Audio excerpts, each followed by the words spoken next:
برای 30 نفر نورسانی که از عائله‌های احتیاجمند محسوب می‌یابند لوازمات مکتبی تقدیم گردید. اقدام مذکور از جانب تشکیلات جمعیتی دنیای مهر عملی شد، زیرا همه ساله تشکیلات جمعیتی دنیای مهر با دستگیری اشخاص سخاوتمند و خیرخواه چنین اقدام را به راه می‌ماند. زیرا سهم گذاشتن به فراهم آوردن شرایط تعلیم و تربیت برای کودکان و نورسان نیز یکی از سمت‌های فعالیت تشکیلات مذکور محسوب می‌یابد. ما امروز خرسند هستیم که تشکیلات جمعیتی دنیای مهر به کودکان ما یاردم خود را رساندند، تجهیزات مکتبی یاردم کردند. ما از این خرسند سرفراز منتداری می‌نماییم.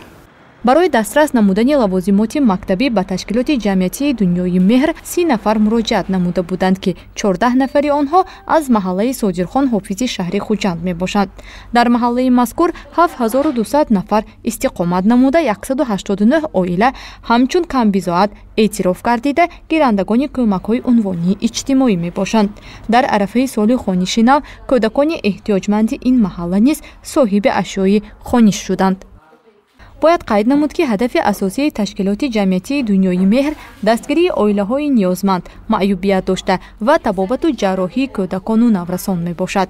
این است که شروع از 20 اوگوست سال روان مرحله نوبتی قبول عریضه شهروندانی که کودکانی بیمار دارند آغاز گردیده است.